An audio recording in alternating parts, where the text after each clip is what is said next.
Unacademy. Let's crack it. Hello everyone, welcome to Unacademy.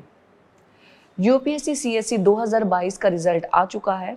हमारे सामने हमारे रैंकर्स हैं और हर रैंकर की एक अलग स्ट्रगल और एक अलग स्टोरी होती है। तो आज जिनकी जर्नी के बारे में हम बात करेंगे, उन्होंने 2019 में अपनी सिविल सर्विसेज की तैयारी शुरू करी। उनका 2 बार प्रीलिम्स नहीं हो पाया और इस साल यूपीएससी सीएससी में 315 रैंक हासिल करी। तो चलिए बात करते हैं अश्रिता से। सबसे पहले very very congratulation Ashrita for selecting in this years UPSC CSC. अपनी एजुकेशनल बैकग्राउंड के बारे में प्लीज़ बताइए। मैं बीएससी की थी। मेरा biochemistry, biotechnology and chemistry subjects थे मेन। उसके बाद बस जॉब कर रही थी क्वालिटेटिव रिसर्च एनालिसिस में as a moderator and translator. Later I started preparing for UPS. Okay, तो प्रिपरेशन के बारे में हमने ब्रीफ दे ही दिया, लेकिन आपके मुंह से हम सुनना चाहते हैं कि 2019 में आपने तैयारी की और फिर कैसे ये जर्नी रही अब तक की। 2019 में मैं स्टार्ट की थी प्रिपरेशन, लेकिन फर्स्ट एंड सेकंड अटेम्प्ट्स में मेरा प्रीलिम्स नहीं निकला। तो थर्ड अटेम्प्ट में pre mains and interview clear की और 315 रैंक आया। Oh that's great. तो आपका ऑप्शनल क्या था? मेरा एंथ्रोपोलॉजी। तो जैसे कि आपने बोला कि 3 बार आपने प्रिपेयर किया, तो क्या डिफरेंस था हर स्टेज में, हर साल? Like this was your third attempt, तो तीनों साल क्या रहा और इस साल क्या मेजर आप डिफरेंस था आपकी स्ट्रैटेजी में? अब अगर हम प्रीलिम्स का पेपर देखेंगे, बहुत डायनामिक ज़्यादा रह रहा है, तो फिर स्टैटिक पर जितना हम फोकस करेंगे, करंट अफेयर्स पे ही उतना ही फोकस करना है। तो इन माय थर्ड अटेम्प्ट मैं करंट अफेयर्स बहुत थरोली प्रिपेयर की थी along with the static part and then mock test were my basis. Prelims stage को लेके 60 to 65 अप्रॉक्सीमेट मॉक टेस्ट मैंने दी थी और मेंस का तो टेस्ट सीरीज लिखना और प्रीलिम और इंटरव्यू स्टेज के लिए हमारा डैफ पूरा अच्छे से प्रिपेयर करना, ये अलग अलग 3 स्ट्रैटेजीज थे। और through out the 1.5 year this course current affairs तो हमेशा मेरा स्ट्रॉन्ग पॉइंट था, वही फोकस था। तो करंट अफेयर आप कैसे प्रिपेयर करते थे? करंट अफेयर्स के लिए मैं हर रोज़ वैसे तो न्यूज़पेपर पढ़ना था, लेकिन मेरा प्रिपरेशन थोड़ा न्यूज़पेपर की तरफ उतना नहीं था, बल्कि करंट अफेयर्स का मैगज़ीन और न्यूज़ देखती थी हर रोज़। न्यूज़ अलग अलग चैनल से, और जैसे कि वी ऑन या फिर first post and all, and उसका न्यूज़ एनालिसिस सुनती थी हर रोज़। एंड करंट अफेयर्स का मैगज़ीन बहुत थरोली प्रिपेयर करती थी हर महीने का, और वो मुझे प्रीलिम्स में ही नहीं, मेंस में बहुत ज़्यादा हेल्प किया था। ओके, तो ऑप्शनल, जैसे ऑप्शनल जो सब्जेक्ट होता है उसको सेलेक्ट करने में, उसको चूज़ करने में बहुत ही कंफ्यूजन होता है हर स्टूडेंट को। तो आपने कैसे चूज़ किया था और आपको क्या चैलेंजेस आए थे? ऑप्शनल चूजिंग एक्चुअली मेरा background, educational background, as I already told you, biochemistry था। तो बाय डिफ़ॉल्ट मैं थोड़ा ऐसा साइंस से मिलता जुलता हुआ कुछ ऑप्शनल ढूंढ रही थी, and anthropology was my call. लेने के बाद उसमें not only science but other parts भी आते हैं, तो एंथ्रोपोलॉजी पढ़ने में मुझे मज़ा भी आता था और वो उतना ज़्यादा वैस्ट सिलेबस नहीं है, एंड ऑल्सो बिसाइड्स दैट बहुत ज़्यादा मटेरियल अवेलेबिलिटी भी है मार्केट में। तो एंथ्रोपोलॉजी मुझे वैसा हेल्प किया था, और जैसे मैं बोली थी ये मेरा फर्स्ट टाइम प्रीलिम्स निकला, तो मेंस का एंथ्रोपोलॉजी सब्जेक्ट की वजह से मैं बोलती हूँ कि बहुत ज़्यादा हेल्प हुआ था, क्योंकि बायो का पार्ट जो भी है वो एंथ्रोपोलॉजी में रिपीट होता था। तो फिर मेरा ऑप्शनल की वजह से मेरा मदद भी हुआ और मेंस में भी ज़्यादा मार्क्स आए। ओके, सो जैसे आपके थर्ड अटेम्प्ट, तो पहले आपने कहा कि 2 बार प्रीलिम्स नहीं हुआ, तो मुझे वैसे जानना है कि आप जैसे बिल्कुल ही स्टार्टिंग होती है when you entered in this industry कि okay I have to prepare for this and now I have started, वो वाला वो फर्स्ट जर्नी का चैलेंज आपका, and the challenge is in the final, like in the third attempt जो आपके mains भी हो गए हैं, तो उसमें आपके चैलेंज क्या थे? और इनिशिएट जो बिल्कुल पहली स्टेज थी उसमें क्या चैलेंजेस थे? जब प्रिपरेशन स्टार्ट करेंगे, एक्चुअली द मेजर चैलेंज होता था कि डिमांड ऑफ द एग्जामिनेशन समझना, या फिर सिलेबस को कैसे नेविगेट करना है, क्या करना है क्या नहीं करना है, क्या क्या बुक्स फॉलो करना है, वो सब चैलेंजेस है।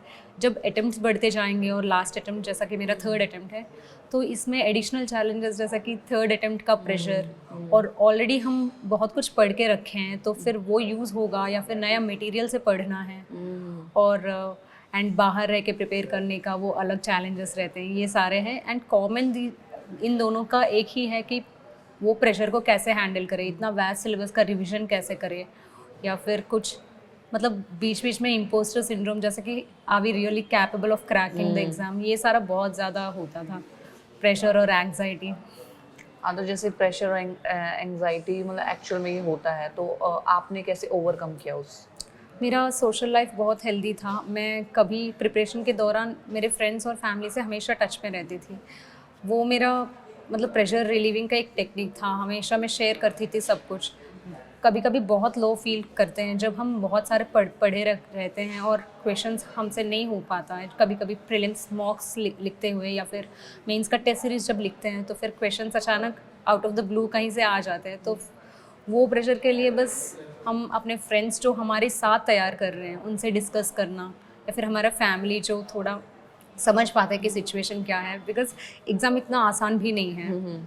तो मतलब maintaining a healthy balance between social life, because isolation की नहीं है यहाँ पे। हम यूजुअली क्या होता है कि प्रिपरेशन में आ जाते हैं और हम खुद को आइसोलेट कर लेते हैं, तो वो मेरा नहीं था। और थर्ड अटेम्प्ट में तो मेरा ऑलमोस्ट 1 to 2 आवर्स हर रोज़ में सबसे बात करने में स्पेंड करती थी, क्योंकि वो मुझे बहुत रिलीफ देता था। तो जैसे आपका 2 बार प्रीलिम्स नहीं हुआ था एंड इन थर्ड अटेम्प्ट, तो वो एंग्जाइटी डिप्रेशन तो उसका लेवल भी बहुत ज़्यादा होता है और एक्चुअली डीमोटिवेशन बहुत ज़्यादा होता है as compared to depression and anxiety. तो डीमोटिवेशन से आपने कैसे डील किया और आपको लगा नहीं इस स्टेज में कि यार मैं ये कर भी पाऊंगी या नहीं? वो ये थॉट्स तो ऑब्वियसली दिमाग में आते हैं, तो वो कैसे आप ओवरकम किया आपने? मैं बस ये बोल सकती हूँ कि हमें कभी डाउट नहीं करना चाहिए। मैं हमेशा रिजल्ट्स देखती थी और I would choose the people who are like me. For example Apala Mishra ma'am, Vishakha Yadav ma'am, they cleared their exams. I mean they didn't clear first 2 prelims and it was in the third attempts that they have cleared prelims, mains and interview. So I used to think कि नहीं मेरा भी ऐसा ही होगा, मैं कर पाऊँगी, बस पढ़ी नहीं, उतना प्रिपरेशन नहीं था तो वो नहीं हुआ। ऐसा नहीं है कि मैं नहीं कर पाती इसलिए नहीं हुआ। तो हमें जो पॉजिटिव मिलता है रिजल्ट से या फिर ऐसा कुछ, या फिर हम ऐसे भी देख सकते हैं। एक फैक्टर जो मैं खुद को मोटिवेट करने के लिए करती थी फर्स्ट रैंकर का, और बाकी के जो रैंकर्स हैं उनमें मार्क्स का डिफरेंस देखती थी और मैं अपने आप को कंपेयर करती थी। तो मैं इतना मार्क्स पीछे नहीं रहूँगी, बीच में ही रहूँगी, मेरा लिस्ट में मेरा नाम आएगा, मैं कैसे भी क्रैक करूँगी। कैसे मतलब मैं ये बोलना चाहती हूँ कि कुछ भी होने दो, अपने आप को पॉजिटिव खुद ही मोटिवेट कर सकते हैं। कोई और बाहर से भी बोलेंगे वो उतना नहीं जाएगा, खुद को मोटिवेटेड हमेशा रखना चाहिए। तो इस बार जैसे आपको जब आपने प्रिपेयर किया तो आपको ये अंदर से पता था कि हाँ इस बार तो हो ही जाएगा, या कुछ the back of the mind आप क्लियर था ये? वो मतलब रहता था कि करना ही है, हाँ। लेकिन होगा वो कोई गारंटी नहीं बोल सकते हैं। लेकिन मैं हमेशा सोचती थी नहीं इस बार मेरा होगा होगा, और मैं कभी बात भी नेगेटिवली नहीं करती थी। फॉर एग्जांपल अगर मेरा इस बार होगा तो मैं ये करूँगी, ऐसा नहीं बोलती थी। मेरा इस बार हो जाएगा ना, उसके बाद मैं ये करूँगी। मतलब हर छोटा चीज़ बहुत मायने रखता है इस एग्ज़ाम प्रिपरेशन में। इसमें फिजिकली आप जहाँ मतलब जितना प्रेजेंट रहते हो पढ़ने में 6 to 7 आवर्स और समथिंग, मेंटली भी उतना ही अलर्ट और फिट रहना चाहिए। और मेंटल हेल्थ बहुत ही इंपॉर्टेंट है इस एग्ज़ाम को क्रैक करने के लिए।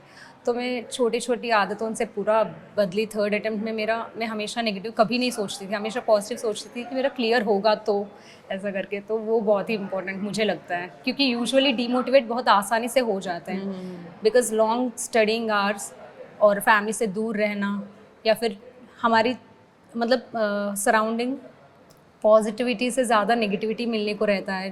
क्लियर कम लोग करते हैं, बहुत कम सक्सेस रेट है। तो फिर इन सब से हम अपने आप को ही बचा के रखना है। थोड़ा पॉजिटिव माइंडसेट रहना चाहिए, बहुत इंपॉर्टेंट है। या एक्चुअली तो आपका डेली रूटीन क्या रहता था ड्यूरिंग प्रिपरेशन मैं लाइब्रेरी जाके पढ़ना प्रेफर नहीं करती हूँ। मुझे नैप्स बीच बीच में लेना बहुत इंपॉर्टेंट लगता है। तो फिर मैं रूम में ही पूरा तैयारी करती थी, और मॉर्निंग उठ के मेरा 2 to 3 hours newspaper in the sense news सुनने में और करंट अफेयर्स मैगजीन रिवाइज करने में हो जाता था। मेरा न्यूज़पेपर कोर तब बना जब मेरा मेंस का रिजल्ट आया और मैं इंटरव्यू के लिए क्वालिफाई हुई। तो इंटरव्यू के लिए मतलब इन डेप्थ अंडरस्टैंडिंग चाहिए करंट अफेयर्स का। तो तब मैं फिर से थरोली 2 न्यूज़पेपर्स पढ़ना शुरू की। उससे पहले तक न्यूज़ और करंट अफेयर्स कवर करती थी, उसके बाद स्टैटिक का। एंड ऑप्शनल तो बहुत ही इंपॉर्टेंट है। ऑप्शनल की वजह से ही मार्क्स मतलब यू कैन ब्रेक और make the examination with your optionals. So optional का भी अपना टाइम देना चाहिए। एंड मुझे सबसे इम्पोर्टेंट ये लगता है कि थीमेटिक अंडरस्टैंडिंग डेवलप करना, वो हमें बहुत ही यूज़ होगा। जैसे कि कुछ भी सब्जेक्ट होने दीजिए, अब हिस्ट्री एक्सेट्रा, तो पूरा थीमेटिक अंडरस्टैंडिंग हम डेवलप करेंगे, उसमें टाइम लगता है। मेरा डेली रूटीन में ये बहुत ही ज़्यादा टाइम ले लेता है कि कुछ भी सब्जेक्ट को अंडरस्टैंड करना इन डेप्थ। वैसा होते रात को फिर से एक बार न्यूज़ सुन के, एनालिसिस सुन के सो जाती थी। तो ऐसी कौन सी गलतियाँ हैं जो फर्स्ट अटेम्प्ट में मोस्टली एस्पिरेंट्स करते हैं? What do you think? If I may break into two, people who take coaching complete करने में या फिर उसका पूरा सिलेबस का डिमांड अंडरस्टैंड करने में ही ऑलमोस्ट 1 ईयर लग जाता है, और उसी के साथ अटेम्प्ट दे देते हैं। और जो कोचिंग नहीं लेते हैं वो अलग अलग सोर्सेज गैदर करने में, और रिलायबल मतलब क्रेडिबल गाइड भी कोई प्रोवाइड करने वाला रहना चाहिए, मतलब गाइडेंस प्रोवाइड करने वाले, तो ये सब ढूंढने में ही 1 ईयर तो हो जाता है इस एग्जामिनेशन में यूजुअली। तो उसको हम पूरा एक जगह पे रख के हमें क्या चाहिए, बिकॉज यहाँ पे one size fits all strategy कभी काम नहीं करता है। मेरे लिए अलग कुछ स्ट्रैटेजी काम करेगा, तो हमारे लिए क्या सूटेबल होगा, हम किसके साथ हम प्रिपेयर कर सकते हैं, कैसे हम क्रैक कर सकते हैं, वो सब ढूंढते ढूंढते बहुत टाइम लग जाता है। मुझे लग रहा है यही सबसे बड़ा प्रॉब्लम है। और जिनको 2-3 साल हो जाते हैं और वो फिर भी नहीं क्लियर कर पा रहे, उन वो क्या गलती करते हैं अकॉर्डिंग टू यू? मतलब क्या लगता है कि क्या मेजर गलती, या क्या उनको किस चीज़ पे ज़्यादा काम करना चाहिए? मुझे लगता है सेल्फ कॉन्फिडेंस पे करना चाहिए। यूजुअली क्या होता है, 2-3 अटेम्प्ट देने के बाद ऐसा लगता है कि हम कुछ और एग्ज़ाम ट्राई करें या फिर कुछ और देखें। हम बैकअप प्लान लगा सकते हैं, रख सकते हैं, ऐसा गलती नहीं है, लेकिन मुझे लगता है कि हमारे ऊपर हम अगर विश्वास जब खो लेंगे तो हम डेफिनेटली नहीं कर पाएंगे ये एग्ज़ाम। तो सेल्फ कॉन्फिडेंस एक रहना चाहिए। एक राइट मेंटर के साथ हम अगर टच में रहेंगे, वो हमें पॉजिटिवली मोटिवेट करते रहेंगे। मैं जैसे बोल रही हूँ, मुझे भी कई बार ऐसा होता था कि मैं एग्ज़ाम क्लियर कर पाऊँगी कि नहीं, अगर नहीं होगा तो क्या होगा, लेकिन हमेशा मैं खुद को मोटिवेट करती थी, और luckily I had a few people in my life जो मुझे चीयर अप करते थे। तो अगर वो नहीं है हमारे लाइफ में, हम खुद का चीयर लीडर बनना चाहिए, हम अपने आप को मोटिवेट करना चाहिए। ओके, सो प्रीलिम्स, मेंस और इंटरव्यू, इन तीनों की स्ट्रैटेजी आप तीनों उसके स्टेजेस के अकॉर्डिंग बताइए। एज मैं बोली थी, मेरा प्रीलिम्स फर्स्ट 2 टाइम्स नहीं निकला, तो मेरा मेन प्रायोरिटी था कि प्रीलिम्स निकालूं, बिकॉज अगर प्रीलिम्स ही नहीं निकलेगा तो मेंस का तो तैयारी करके भी। तो मैं प्रीलिम्स का वैसे स्टैटिक और करंट अफेयर्स बहुत थरोली प्रिपेयर की। स्टैटिक से ज़्यादा मेरा करंट अफेयर्स स्ट्रॉन्ग था, और मैं लगभग 60 to 65 मॉक टेस्ट दी थी। एंड मॉक टेस्ट देने की वजह से वो क्या क्या करंट अफेयर्स के पोर्शंस इंपॉर्टेंट है, क्या हम छोड़ दिए, कहाँ से, वो सब समझ आएगा। और मॉक टेस्ट देने से ज़्यादा उसका एनालिसिस करना इंपॉर्टेंट है। तो फिर मेरा पूरा दिन ऑलमोस्ट टेस्ट देना, उसका एनालिसिस करना और थोड़ा सा उसका पोर्शन पढ़ने में ही निकल जाता था। तो लास्ट 3.5 मंथ्स मेरा प्रीलिम्स का ही प्रिपरेशन था, प्रीलिम्स से जस्ट पहले। प्रीलिम्स क्लियर करते ही हमें एक अंदाज़ा आ जाएगा कि इस बार प्रीलिम्स होगा कि नहीं। तो immediately I joined a test series. And mains के लिए प्रीलिम्स से थोड़ा ज़्यादा प्रिडिक्टेबल है मेंस मेरे हिसाब से। तो मेंस के लिए भी हम टेस्ट सीरीज़ जो ज्वाइन करेंगे उसका एनालिसिस अच्छे से, और जो करंट अफेयर्स का जो इम्पोर्टेंट टॉपिक्स हैं वो आईआर के लिए और सिक्योरिटी, इंटरनल सिक्योरिटी, ऐसे मैटर्स ओनली करंट अफेयर्स में से ज़्यादा आते हैं, जैसे मैं देखी थी, एनालाइज की थी। तो करंट अफेयर्स को फिर से रिवाइज करना पड़ेगा पूरा। और मेंस का मेन टारगेट ये होना चाहिए कि सारे क्वेश्चंस हम अटेम्प्ट करके ही आए, कुछ ना छोड़े।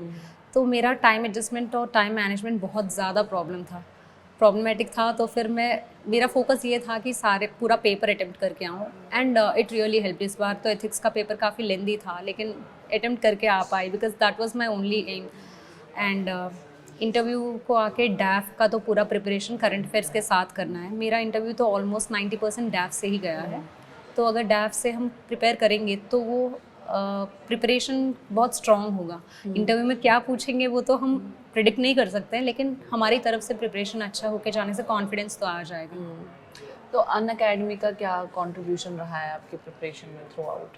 मेरा तो अनअकैडमी में मैं एक्टिव सब्सक्राइबर थी, एंड मेरा हिस्ट्री के लिए तो मैं बोलूँगी कि अनअकैडमी बहुत ज़्यादा इम्पॉर्टेंट था। मुझे thematic and in depth understanding देने के लिए, कॉन्सेप्चुअल क्लैरिटी देने के लिए बहुत ही यूज़ हुआ। और जैसे कि मेरा एंथ्रोपोलॉजी है ऑप्शनल, उसमें आर्कियोलॉजिकल एंथ्रोपोलॉजी एक मेजर पार्ट है, तो उसमें भी मुझे बहुत जीएस का हेल्प हुआ है। And majorly from the history portion I think मैं एक पेपर इसलिए कंप्लीट कर पाई ऑप्शनल का, क्योंकि मुझे अच्छा सा क्लैरिटी है कि क्या क्या हुआ था हमारे पास्ट में।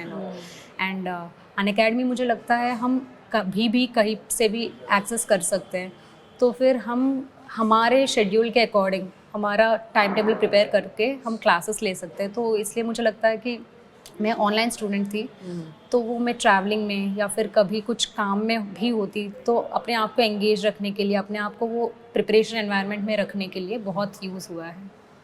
That's great. तो बाकी के एस्पिरेंट को क्या आप कहना चाहेंगे?